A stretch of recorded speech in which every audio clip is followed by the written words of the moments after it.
Puri ng Diyos sa hapong ito at tunay nga na napakabuti ng Panginoon sa ating buhay at ang kanyang mga salita ay tuloy-tuloy nating napapakinggan araw-araw tuwing alas 5 ng hapon at tunay na hindi tayo nauubusan ng mga salita na kung saan ating pong nagsisilbing kalakasan po sa atin na magpatuloy po sa paglilingkod sa Panginoon. Purihin ang Diyos sa ACB Network at patuloy po nating papurihan at pasalamatan ng Diyos sa bukas sa kalangitan at sa mga tinapay na atin pong pinagpepiestahan araw-araw. Maraming salamat po Panginoon at sa pagkakataon na pinagkaloob mo na makapagbahagi po ng salita ng Diyos. Tayo po ay manalangin. Ama namin sa kalangitan, kami po ay patuloy na nagpapasalamat sa iyo. Patuloy po namin kinikilala that apart from you, we can do nothing. Salamat po, Panginoon, sa pagkain ng aming mga spirit kaluluwa na iyo pong pinoprovide araw-araw. At tunay o Diyos na ikaw ay isang Diyos na mahabagin, isang Diyos na patuloy na nakikita ang pangailangan ng iyong mga anak.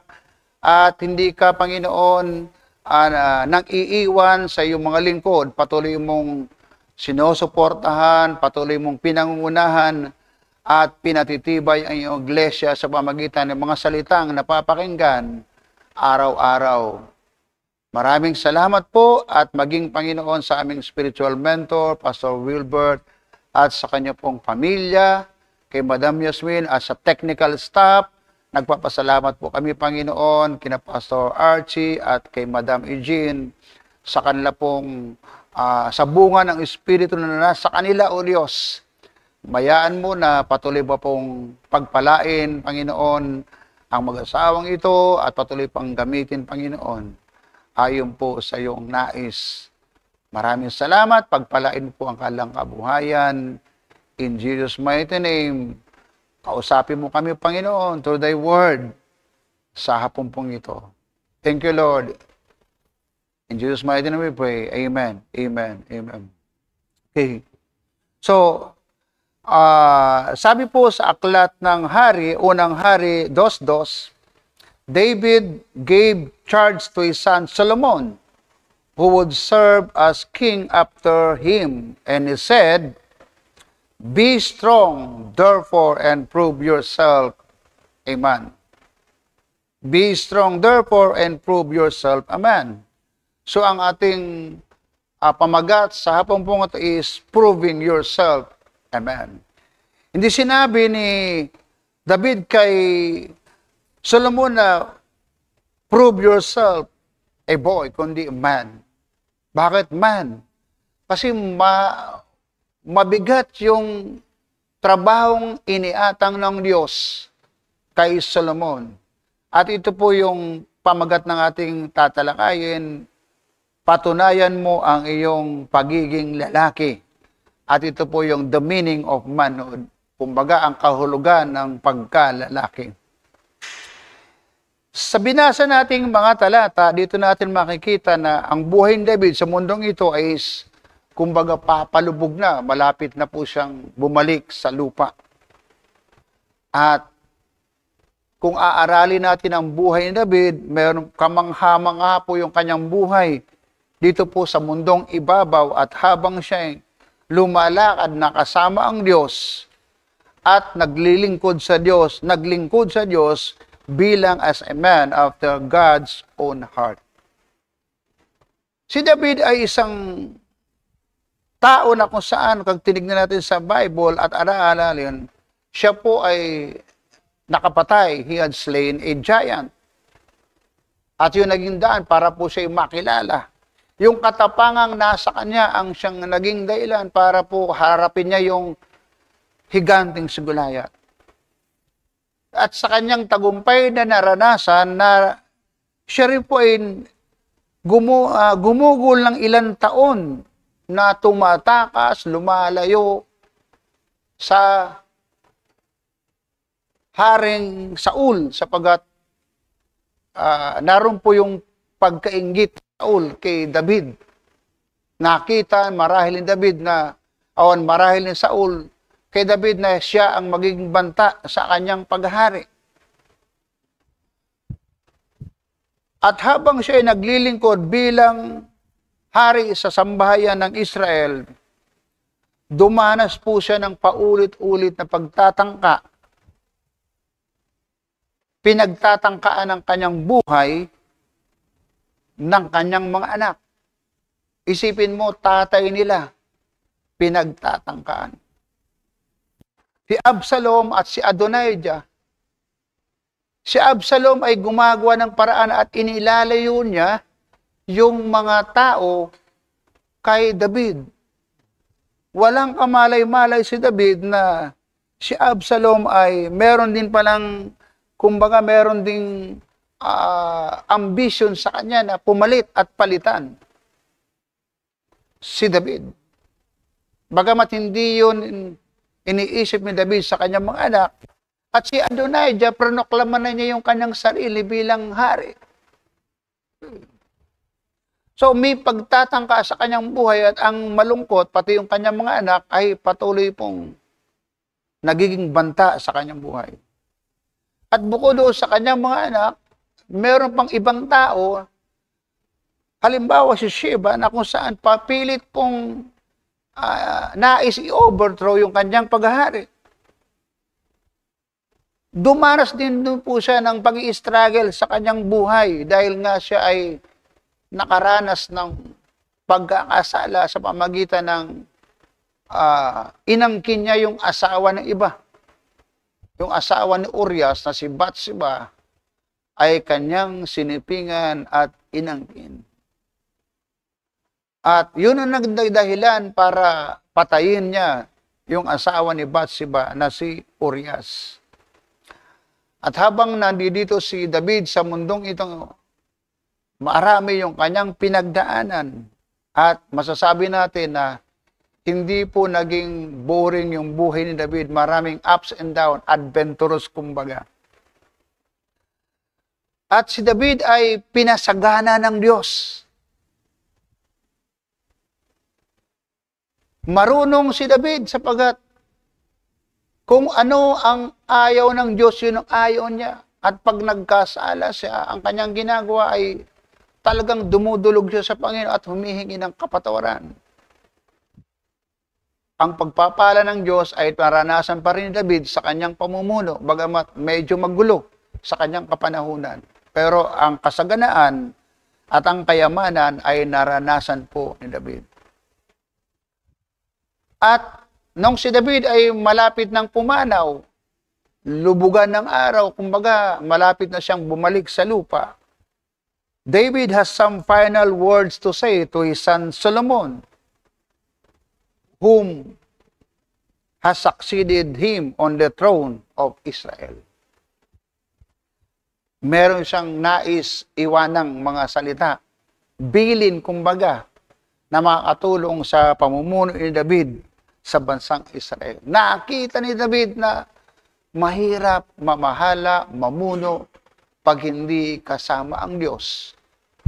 Kaya sa ikalawang hari, unang hari, chapter 2, mapansin natin na yung mga bilin ni David kay Solomon. At kung ating titignan, napakahalaga po na ikonsidera yung mga huling habilin sa mga tao na malapit ng pumanaw. Maging si Jesus man, bago siya umalis sa mundong ito, mayroon siyang ipinagbilin sa kanyang mga alagad. At sa huling sandali ng buhay ni David, kanyang in-encourage Solomon na to prove himself a man. How can he prove himself a man? By following God and keeping His commandments, statutes, at iba pa na kung saan. Alam ni David na yun ang magiging susi.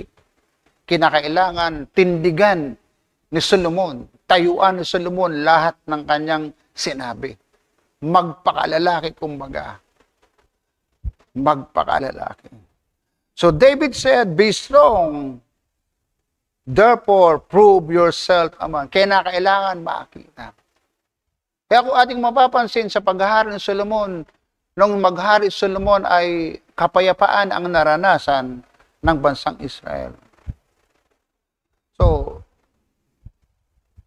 lagi natin tandaan na ang lalaki ay lalaki. A man is a man. Anuman ang isipin ng tao, anuman ang opinyon at mga sinasabi ng mundo, ang sinasabi ng Biblia na kung saan ito po ay salita ng Diyos, paulit-ulit po na inuungkat, binabanggit that people are born male or female. You are what you were born. I-consider natin ang mapapansin natin mga talata sa Biblia. Sa aklat po ng Genesis 21 verse 2, ang sabi, Sarah conceived and bore a son. Genesis 29 verse 32, Leah conceived and bore a son. Exodus chapter 2 verse 2, Moses' mother conceived and bore a son. Judges 13 verse 3, the angel of the Lord promised Samson's mother that she would conceive and bear a son. 1 Samuel 1:20, Hannah conceived and bore a son. Isaiah chapter 7 verse 14, the Lord himself will give you a son. Behold, the virgin shall conceive and bear a son, and shall call his name Emmanuel. And sa Luke 1:31, the angel Gabriel promised Mary, you will conceive in your womb and bring forth a son, and shall call his name Jesus. May mga tao na nagsasabi parang malabo ang Diyos. Parang nagkamali ang Diyos kasi kung sa panahon natin, may mga naglalabas na mali ang katawan na nalagyan ng Diyos sa akin. So iba-iba ang naglalabas sa panahon po natin. So ba lagi nating tatandaan that this is the decree of God who created us all, male and female. Your gender was determined at the moment of conception. Yung pong kasarian ng tao ay nalalaman sa panahon ng paglilihi ng nanay at sa kanyang pagbubuntis. At kahit po anong isipin natin, hindi po mababago yun. Hormone therapy,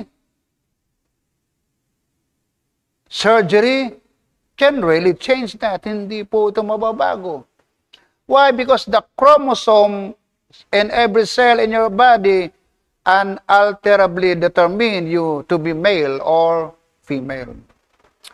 Maaring ang tao ay labagin to, kontrahin yung kalooban ng Diyos. But remember, in the end, all will learn that God speaks truth. Malalaman na hindi nagsisinungaling ang Diyos. Sabi ni David kay Solomon, be strong and prove yourself a man. So a man should be strong. Ang lalaki, dahil siya lalaki, dapat siyang magpakalalaki at dapat siyang maging malakas, matibay, matatag. Because being strong is a part of being a man. Being strong is a part of being a man.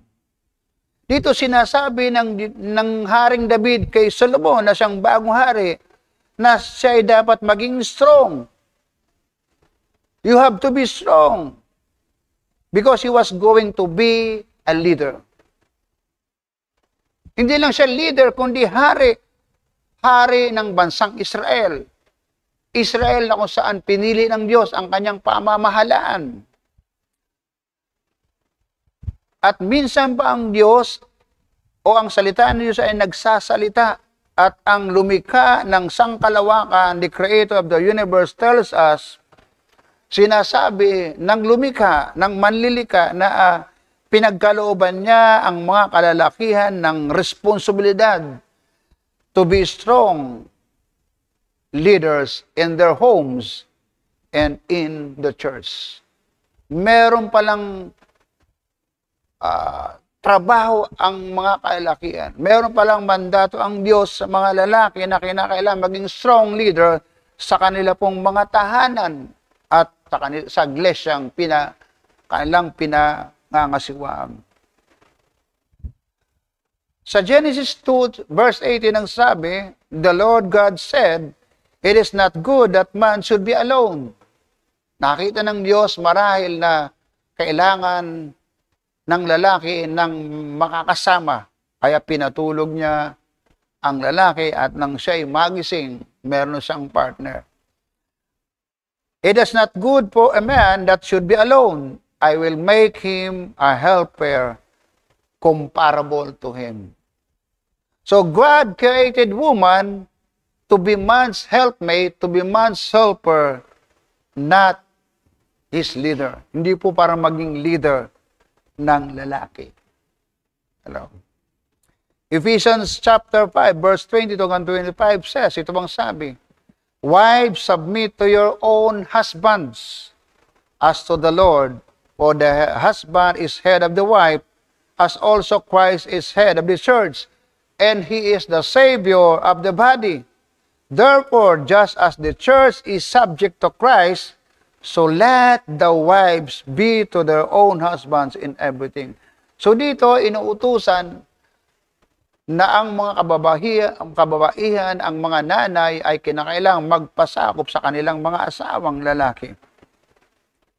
At mayroon din sinasabi ang Panginoon sa mga kalalakihan, "Love your wives, just as Christ also loved the church and gave himself for her." So ganun dapat mahalin ng mga lalaki ang mga asawang babae kung paano minahal ni Kristo ang kanyang iglesia at ibinigay ang kanyang sarili para dito. Yes, yung po mga husband should lead with love. Husband should lead with love, but he must lead. Siya ang dapat mamuno, siya ang dapat manguna, siya dapat ang siyang maging leader. At sa kanyang pagiging leader, he must be strong. Like Christ is the head of this church. Kaya nga, pinalalakas ng Panginoong Hesus ang iglesia, inaayos niya. At kinakailangan maging strong ang Panginoon. Bakit? Sapagat kanya ito. Kaya ang sabi sa Matthew 16:18, "I will build my church, that even the gates of hell shall not strong." So, Jesus is now building His church para maging strong. Para ang anumang banta ng kaawa hindi pwedeng magtagumpay. So, God says that a man is born a man and must learn to be a strong leader. Dapat maging strong leader siya. At dahil siya ay itinalagang maging leader ng Diyos, dapat maging strong. Hindi lang yun, a man must submit to the authority of God. He must submit to the authority of God. In 1 Kings 2, chapter 2, verse 3, having told Solomon to be strong and prove himself a man, ang sabi ni David, walk in God's ways. Keep His statutes, His commandment, His judgment, and His testimonies. Kasunod po doon. Pangatawanan mo ang pagiging lalaki mo. Sundin mo yung sinasabi ng Panginoon. Lakaran mo yung kanyang pamamaraan. Yung patotoo mo ay pakaingatan mo. Okay. And being a man and a strong leader does not mean that a man gets to do just whatever he wants, disregarding the well-being of all others. Totoo na gusto ng Diyos na ang mga lalaki ay mamuno ng kumbaga may katapangan. Kaya lang, hindi ibig sabihin nito na magagawa niya na yung ganyang gusto. Dahil siya ay inatasan ng Diyos, pero tandaan natin na mayroon pa rin protocol. Nakakalungkot na may mga pastor pa rin na kapag kaharap yung kanyang, kumbaga, naka-cover sa kanya, yung mas mataas sa kanya, ay yes. Pero pag nakatalikod, iba naman yung ginagawa. Hello. Merong itinalaga ang Diyos na mga leader na kung saan ito ay pagpapatunay ng pagpapasakop sa Diyos. Pansinin natin, hari na si Solomon. Kailangan pa ba niyang sundin yung kanyang tatay na laos na, pawala na? Kung iba-iba ang mindset, sasabihin niya, bakit mo ko inuutusan? Nung maghari ka, di ka pinakialaman. Bayaan mo na kung ano yung gagawin ko sa pamumuno, yun aking masunod. Pero hindi po yan ang ginawa ni Solomon. Pinakinggan niya yung kanyang tatay. Sumunod siya kung ano yung sinasabi ng kanyang tatay. Kahit wala na ang nakakita sa kanya, patay na. Pwede hindi na gawin yun. Pero pag binasa natin ang Biblia, sumunod pa rin siya sa ibinili ng kanyang amang hari. Bagamat iba na, siya na yung namumuno. Okay. Hindi niya, kumbaga, hindi siya namuno o gumawa ng mga paraan na basta ginusto niya. Dahil ako ang nagbuahari. Naalala ko tuloy yung isang youth pastor nang siya ay, nung namamayagpag po yung isang galaw ng Panginoon, ay inutusan siya ng kanyang senior pastor na pumunta po sa South America, Colombia, para aralin yung sistema ng pagpaparami. May kasama siyang ibang mga youth leader. At nung sila ay nandoon, inaral niya talagang maigi kung ano yung mga dapat gawin. At nung matapos po yung panahon na inilagi niya, bumalik po siya sa Amerika at naghanda po siya ng report. Kasi nangangailangan ng ulat ng pagmamalagi nila doon sa South America. Naghanda na siya. At kumbaga naroon yung kanyang overwhelming spirit, yung kanyang, grabe yung kanyang naramdaman na pag ginawa niyo ito talagang iba yung mangyayari sa kanilang ministry at sa kanilang simbahan. Kaya lang, habang ginagawa niya yung ulat, merong siya narinig sa kanyang senior pastor. Ang sabi ng kanyang senior pastor, huwag mo nang ituloy yung iyong report. Sabagat hindi natin yan ipatutupad. Hello? Parang iba ang naramdaman niya. Sa loob-loob niya. Inutusan mo ko pumunta sa napakalayong lugar, aralin ko. Umattend ako ng mga seminar, conferences. And then, nang bumalik ako, nakahanda na ito, sasabihin mo sa akin na huwag itong gagawin, sabagat hindi yan yung pinagagawa ng Panginoon. Nagtampo siya, umuwi siya sa kalambay at nagkulong. At napansin to ng kanyang asawa. Ang sabi, bakit? Ano ba? Ano ba nangyayari sa'yo? Masama ang loob ko sa kanya kasi yung ginugol kong panahon doon ay wala rin palang kabuluhan. Kinukontra niya yung gusto ng mas mataas sa kanya, yung covering niya, yung senior pastor. Siya bilang youth pastor, gusto niyang i-push yung kanyang nalaman, yung kanyang naaral, yung kanyang kagustuhan. Para naghahanap siya ng kakampi. Kaya lang, yung word ng kanyang senior is, hindi yan. Itigil mo yan sabagat hindi natin yan itutuloy. Ito ang leader na kung saan talaga. May mga leader din ganon. Hindi nangahulugan na dahil binigyan ka ng authority, ay magagawa mo na lamang yung gusto mong gawin. Alam mo ba itong youth leader na ito, isang araw, kinausap siya ng Panginoon. At inamin niya yung kanyang pagkakamali. Bagamat wala na siya doon sa church na yon, sa ministry yon, ginamit siya ng Panginoon powerfully, mightily.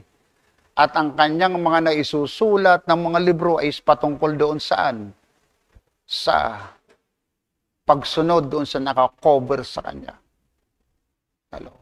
Na kinakailangan sumunod doon sa nakakataas sa kanya. So,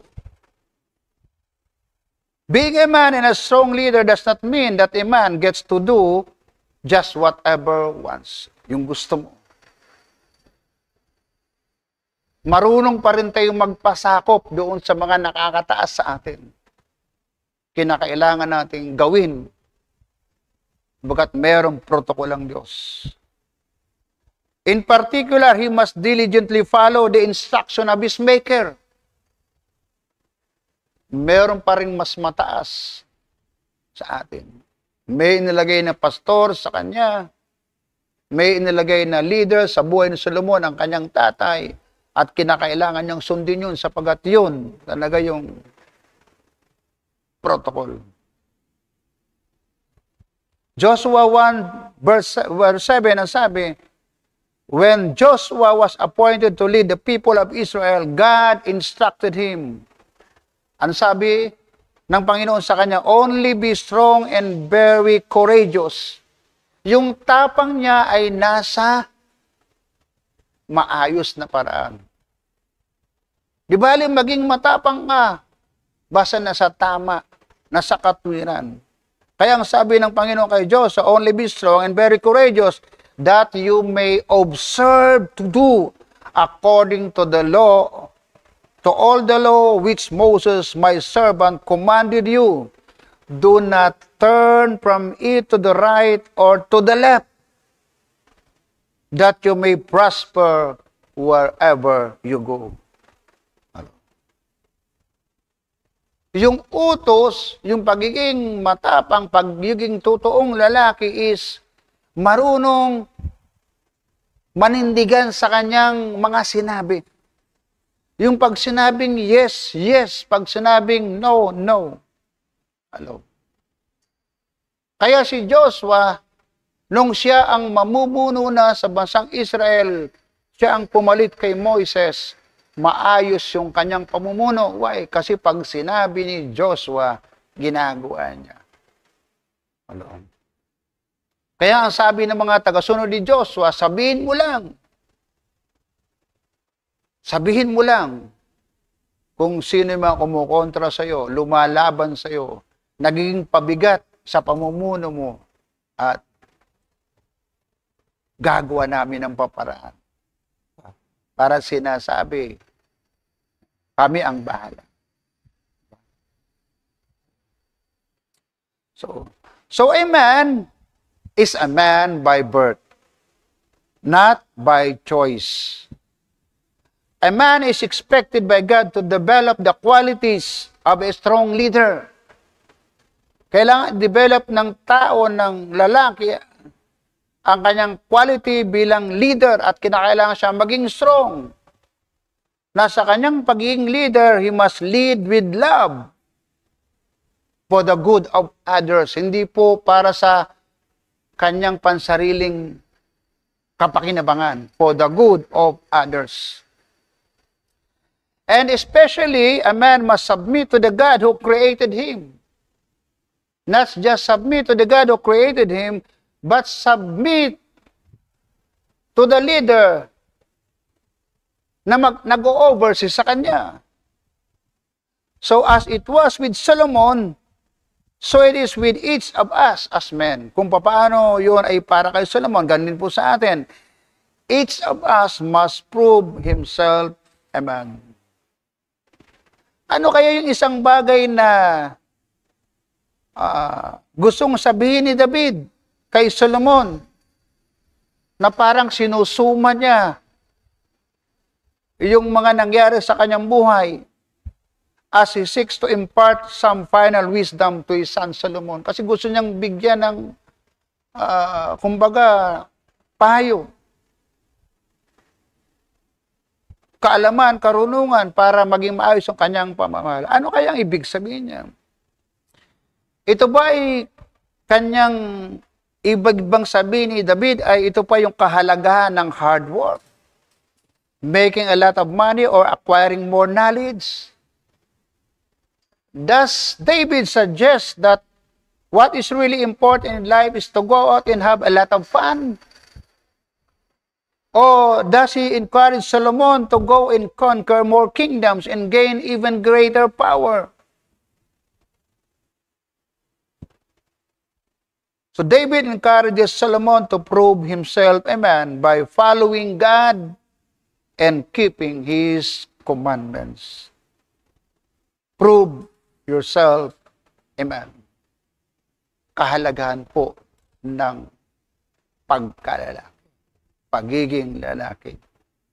Tandaan natin na ang pinagtitiwala ang Diyos na isang lalaki, hindi po batang lalaki. Kinakailangan mag-mature siya. So, again, David encouraged Solomon to prove himself a man by following God and keeping his commandments. So, are you living in obedience to the commands of God for the role which He is assigned to you? Mga katanungan pong nais ko lang pong iwanan, are you living in obedience to the commands of God for the role which He is assigned to you? Are you following obediently according to His instruction? Are you following obediently according to the instruction of your mentor, spiritual father? Patunayan natin yung pagiging lalaki sa pamagitan ng pagsunod sa mga taong nakakataas sa atin at maging sa pagsunod sa salita ng Panginoon. Tayo po'y manalangin. Ama naming Diyos sa langit, kami po ay nagpapasalamat sa mabiyayang hapon na ito na iyo pong kaloob. Salamat po sa pagkakataon makapagbahagi ng iyong mga salita. Salamat po sapagat ang nais mo, kami ay maging strong leader. Strong leader that leads with love. Kami ay dapat maging leader sa aming pamilya, sa aming tahanan, maging leader sa aming iglesia, na kung saan leader na marunong sumunod sa aming Panginoon, sa aming Diyos. Isang leader na marunong sumunod sa mga taong inilagay mo sa aming unahan. Merong mga tao kang inilagay sa amin, nakakaangat po sa amin, mga leader po namin, pastor po namin, mentor po namin. Mayaan mo na matuto kaming sumunod at pangatawanan namin anuman ang aming sinabi, anuman ang aming sinagot, anuman, Panginoon, ang pinapagawa. Tularan namin, Panginoon, si Solomon na pinatunayan niya sa kanyang haring David, amang David, na sumunod at sundin yung huling habilin sa kanya. Pagpalain niyo po ang mabiyayang hapon na ito. Pagpalain niyo po, Diyos, ang mga nakinig. Pagpalain mo, Panginoon, ang mga nanood. Pagpalain mo, O Diyos, ang aming spiritual director, Panginoon, ng SCB, Pastor Wilbert Butial, kasama po si Madam Yasmin at ang buong network ng SCB, at maging, Panginoon, ang mag-asawang Archie Basarte at si Eugene Basarte. Salamat po sa kanila. Patuloy pang dumami ang kanilang tribo, patuloy pang magpatuloy ang kanila pong gawain at maging mabunga po ito. Salamat po sa hapong ito At pagpalain mo, Panginoon, ang bawat isa na nakinig at nanood. Maranasan po lagi nila ang biyayang kaloob mo. Sa pangalan ng Ama, ng Anak at Espiritu Santo. Amen. Amen. Amen.